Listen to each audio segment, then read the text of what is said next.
This is my big day. You need to be supportive. So I canceled the $4,000 venue charge she put on my credit card without asking, and told her it is the church wedding we agreed on, or she can find someone else to marry. Now I have discovered over $16,000 missing from my accounts. AITA for putting my foot down. I am Dalton, 29. Work as a corporate accountant in Charleston. Been with my fiancée Tiffany for 2 years, engaged for 1. When I proposed, I was head over heels in love. She seemed perfect, funny, supportive, said she couldn't wait to build a life together. But ever since the engagement, she has been completely consumed by wedding planning. Every suggestion I make gets shot down immediately. The only choice I am allowed is my tux, and that has to fit her color scheme. When I try to have input, I get this is my day, be supportive. Last weekend, her mother Brenda came to visit for wedding planning. I need to be honest here. Brenda is what my grandmother would politely call nouveau riche. She married well after growing up poor, but she still has trailer park taste. Her ideas for our wedding were maroon tablecloths with plastic flowers and suns everywhere, plus beer kegs for the reception.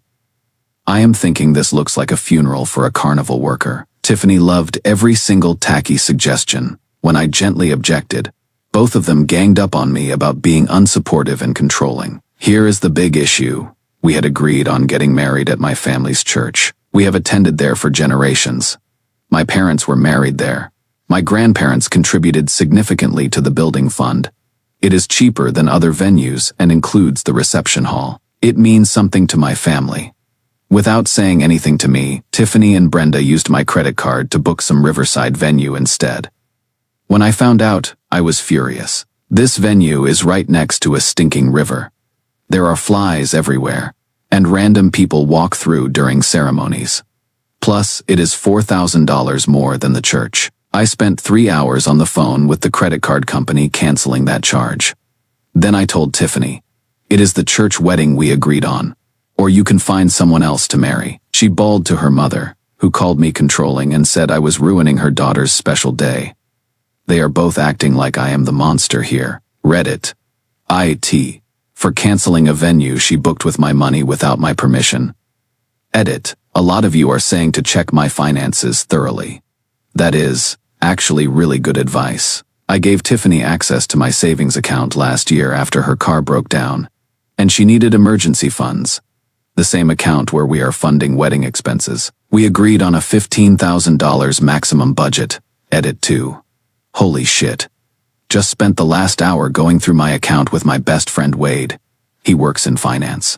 We are over budget by $16,700. That is not including the venue I canceled, which would have put us at $38,000 total. I confronted her about a $2,000 transfer to her mother, and she said Brenda needed money to visit because her own money is tied up in a business venture. Edit 3. Wade helped me do a complete audit. Wedding dress. Told me $1,500, actually $4,200. Bachelorette party, $3,800. Told me her friends were chipping in. Multiple transfers to Brenda, totaling $4,500. Random wedding expenses with no receipts. I feel sick. Edit 4. Told Tiffany the wedding is off for now until we can figure this out. She is crying and begging for another chance. I have removed her from all my accounts and changed all passwords. My brother Preston is connecting me with the family lawyer tomorrow. I don't know if I can trust her anymore. Update 1. The last 2 weeks have been absolutely insane. Tiffany has been calling and texting non-stop since I broke things off. When I blocked her number, she started using her friends' phones. When I blocked those, she showed up at my apartment pounding on the door. I didn't answer, so she showed up at my office. Security had to escort her out. She has created fake social media accounts to contact me, and she has been mailing these long rambling letters that cycle through apologetic, angry, victim playing, and back to apologetic. It is honestly scary. The family drama has been wild too. Brenda called my mother Caroline, screaming about how I am ruining her daughter's life. My mother, bless her heart, stayed calm. Brenda, your daughter stole over $16,000 from my son. It wasn't stealing. It was for the wedding. She took money without permission and exceeded their budget by over $10,000. That is stealing. Brenda threatened to get a lawyer. My mother just said, please do. I think discovery would be very interesting for all of us. That shut her up real quick. But here is the kicker. Tiffany's stepfather Gerald called me to apologize. Turns out he knew Brenda was getting money from Tiffany but didn't know it was coming from me. He revealed that Brenda has a serious gambling problem and owes money to casinos. The business venture was a complete lie. She was covering her gambling debts with my money. Gerald said he had left Brenda over her gambling before, but came back for Tiffany's sake. Now he is considering divorce again. He apologized profusely for his family causing this mess. Tiffany's cousin Laura reached out to me too. She had been feeling guilty about staying quiet during the planning. Laura actually posted on social media supporting my decision, saying stealing is stealing regardless of the excuse. This split their family in half. Some think I am heartless, because I am rich anyway. Others agree that theft is theft. My own family has been incredibly supportive. My mother finally admitted she never trusted Tiffany, said she was always too focused on expensive things. My brother Preston is relieved, saying thank God you found out before the wedding. Even our family pastor called to say sometimes, since I technically gave her access to the account, it is hard to prove theft legally. I could sue, but it would be expensive with uncertain outcomes. His advice was to cut my losses, consider it an expensive lesson, and move on. I have removed her from everything and beefed up security on all my accounts. I am in therapy now to process the betrayal. Looking back, there were red flags I ignored. Looking back suggested budget-friendly dates. I think she performed being the cool, low-maintenance girl until she got the ring, then showed her true colors. Edit. Several people asking about Gerald. He seems like a good man trapped in a bad situation.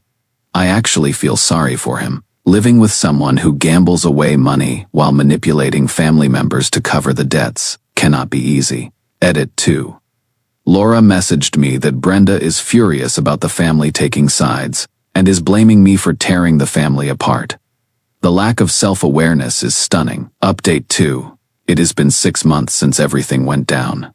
I have been focusing on therapy, work, got a promotion, and slowly getting back into dating. Nothing serious yet, but I am in a much better headspace. I wasn't planning to update again, but Laura, Tiffany's cousin, reached out with some news that is honestly fascinating from a psychological perspective. Tiffany has been dating a guy in his mid-40s who owns several car dealerships. He is significantly wealthier than me. They got engaged after 4 months of dating and planned a wedding 2 months later. Laura was invited and offered to send me photos. I declined, but she sent a few anyway. The wedding was massive. Over 200 guests. Huge production at that same riverside venue she wanted for us. Same tacky maroon tablecloths, plastic flowers, beer kegs, the whole carnival aesthetic. Brenda was front and center in all the planning photos. The new husband looked visibly uncomfortable in every picture. But here is where it gets interesting. The exact same pattern emerged. 3 months into the marriage, Laura told me they were having massive fights. Tiffany had opened a credit card in his name without permission and racked up $8,000 in charges for home improvements. When he confronted her about it, she cried and said she thought he wouldn't mind since he had money. Sound familiar? Gerald finally divorced Brenda last month. Turns out her gambling debts totaled over $40,000, which he had been quietly paying off for years. After our situation, he realized he was enabling destructive behavior and left for good. Tiffany sided with her mother and cut Gerald off completely. He sent me a message saying, "You were smart to leave when you did. I should have done this years ago." Gerald remarried a woman from his church and seems genuinely happy now. Good for him. As for me, I met someone. Emma is 31, an architect, financially independent, and she insisted on splitting expenses from our very first date.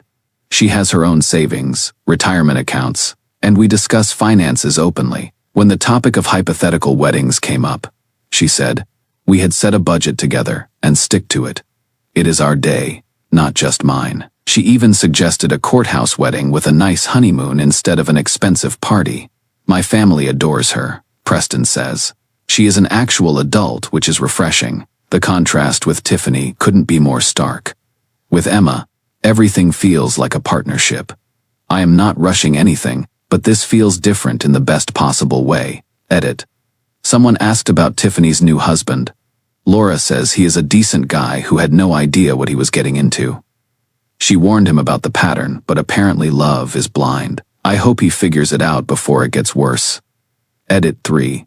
Gerald's happiness after his divorce really drives home how toxic that family dynamic was. Sometimes, the best thing you can do is remove yourself from chaos, even if others call you selfish for it. Final update from me, Reddit. It has been 2 years since this whole saga began, and I wanted to close the loop for anyone who has been following this story. Tiffany's second marriage lasted 14 months. Her new husband discovered my situation through a mutual acquaintance and decided to investigate their finances thoroughly. He found extensive unauthorized spending beyond that initial $8,000 credit card incident.